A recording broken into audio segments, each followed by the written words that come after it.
নতুন বাংলাদেশ বিনির্মাণে পাহাড়ি বাঙালি একসাথে পথ চলতে চাই।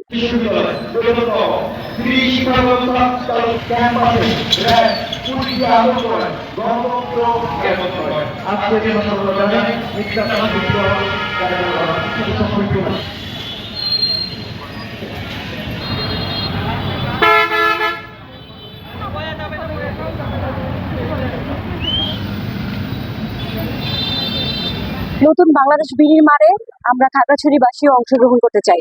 এখানে বিভিন্ন জাতিসত্তার মানুষজন বসবাস, বিভিন্ন সম্প্রীতির মানুষের বসবাস।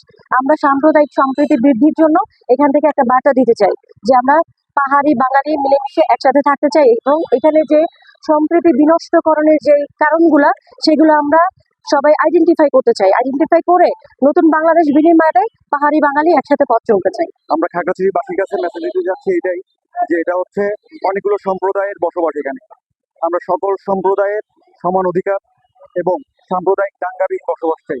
এখানকার মানুষজনকে নিয়ে স্বাধীনতার পরবর্তী সময় থেকে প্রচুর পরিমাণে রাজনীতি হয়েছে, বলির শিকার হয়েছে এখানকার জনগণ, সকল সম্প্রদায়ের মানুষ। আমরা মনে করি এখানকার সাম্প্রদায়িক দাঙ্গা এগুলা রাজনৈতিক উদ্দেশ্য প্রণোদিত। আমরা এগুলা সম্পূর্ণরূপে বিনাশ চাই।